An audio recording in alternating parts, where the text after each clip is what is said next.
I'm Adam Kunzmiller with BGG TV, and we're here at Gen Con 2014. I'm joined by Todd Rowland with AEG, and we're taking a look at Doomtown. Yeah. So, tell me about Doomtown. Well, Doomtown Reloaded is the re-release of the classic Doomtown CCG from the 90s.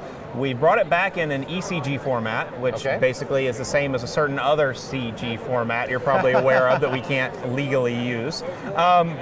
So what's the E stand for in this case? Expandable. Expandable. Everything you need to play comes right in the box. In fact, the entire first set just comes in one box. It comes with 4 factions that are going to fight over the town of Gomorrah, California, which is the setting for the game. It's a Weird West setting. If you're familiar with the Deadlands RPG, you know it pretty well.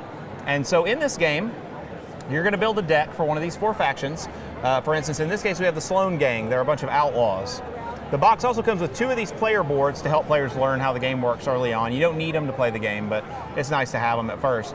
You start with an outfit card. That tells you who you are. It gives your outfit an ability, something you're going to do.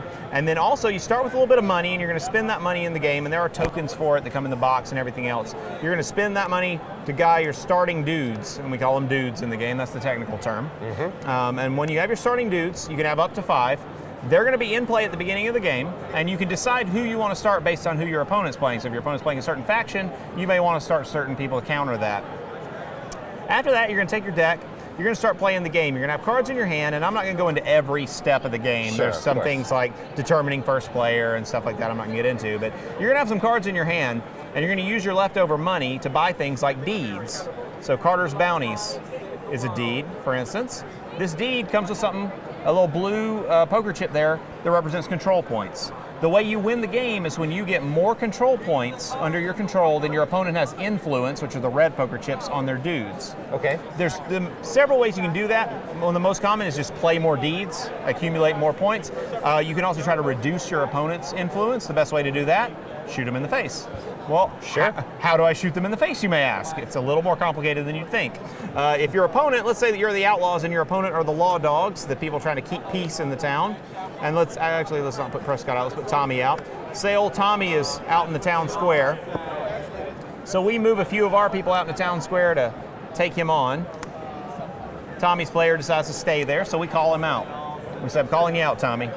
Tommy has a choice then to either stay or to boot and move home, which is chickening out. If he stays, we get into a shootout. In a shootout, you do a few actions from your hand. You might have some cool tricks like a pistol whip or something like that to mess with the other guy. But then you put down your play hand, you're going to pick up your deck, and you're going to deal yourself, each player is going to deal themselves 5 cards. Okay? That's the start. Then you're going to look at the dudes in your shootout. For instance, Clint here has a silver bullet with a 2. That means he's a 2 stud.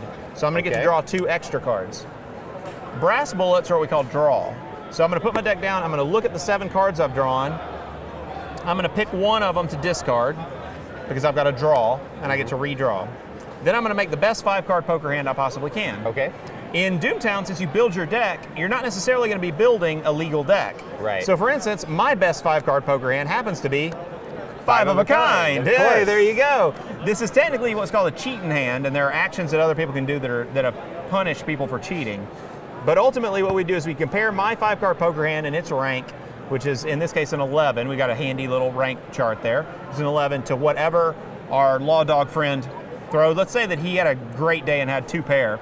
He would have to take, that's a difference of 7 ranks. He'd have to take 7 casualties. Oh, okay. Well, Tommy just got a bunch of holes blown in him. Tommy would be dead. Tommy would go to Boot Hill.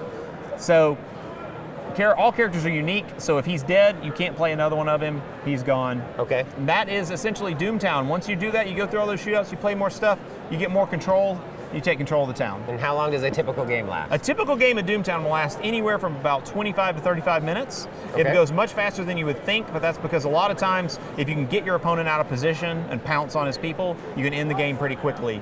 So it's very much a cautious game of, well, you called out my dude, you can have him, I'm not coming to help him. Right. And everyone else just stays where they are and doesn't get in the shootout to make the game go longer. So it's many new players who play the game, the first time they get called out, well, I don't want to run away. So they send everything, they go all in, sure. They get wiped out and the game's over.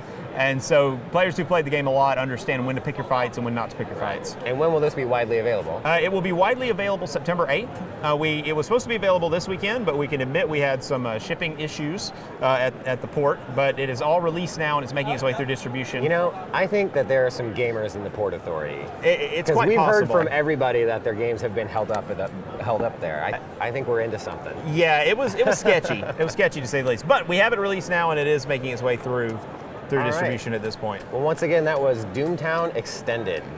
Reloaded. Reloaded. The first time.